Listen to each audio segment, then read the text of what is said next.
jako akawuwo najjayo sente azimukwase era wazimukwasiza n'aziteeka mu nsawo. Gye buvuddeko bambega ba poliisi emukono bagomba obwalamu Edward Kayemba Kikonyogo ssentebe wa LC ey'okubiri ow'Esseta Nazigo mu gombola y'e Nakisunga mu disitulikiti y'Emukono ku bigambibwa nti yali agezaako okulya enguzi ku musango gw'okutta omuntu. Kigambibwa nti ono yasaba enguzi yakakadde k'ensimbi kalamba olwo nno asonyiwe Ssenfuma ng'ono yatwala ebyokwerinda ku kyalo ky'e Butooke wamu ne banne ku bigambibwa nti baliko mutuuze munnaabwe Paul Majezi gwe batta ku nkomero y'omwaka oguwedde. Ku lwokuna lwa Ssabbiiti ewedde Kayemba yayitibwa okufuna ensimbi ze zaali sigalidde ku kakadde ke yasaba bw'atyo n'akwatibwa era n'aggalirwa. Era wazimukwasiza n'aziteeka mu nsawo abadde atambula abapoliisi ne bamukwata ne bamuleeta wano ku poliisi emukono yoyo chairman LC2 omulonde. Okusinziira ku Ssenfuma defense w'ekyalo ekimu omu ku bagambibwa nti yenyigira mu ttemu lino ettemu lino talimanyiiko wabula nga ye yajjanga mudduukirize mu kifo waakolerwa ettemu lino.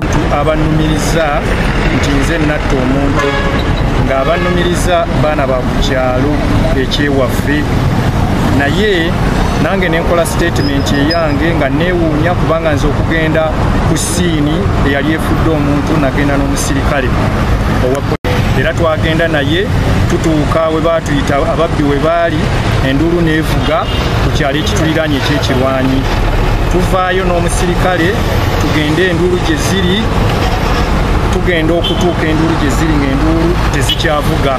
Mu kwogerako ne Kayemba Kikonyogo ng'ono yayimbuddwa ku kakalu ka poliisi ategeezezza nti ensonga zino zonna zijjudde mbyabufuzi era nga ye ssentebe w'omuluka talina buyinza ku musango gwa kutta muntu bw'atyo n'ategeeza nga bw'agenda okulondoola abakola ettemu lino nga ye ne bw'anaavaawo abasigadde banaalondoola fayiro eno. Era sirina buyinza busobola kujja musango ku muntu avunaanibwa omusango gwa mada.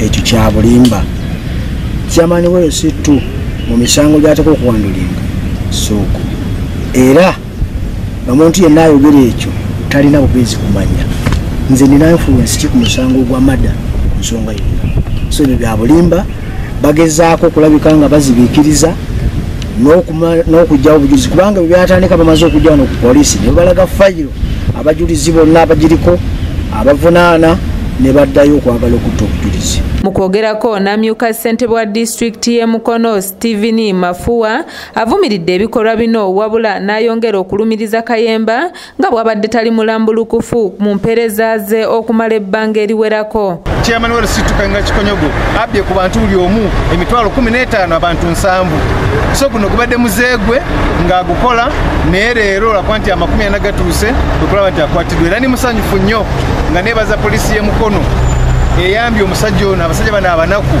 abadde bagenda okusibibwa nga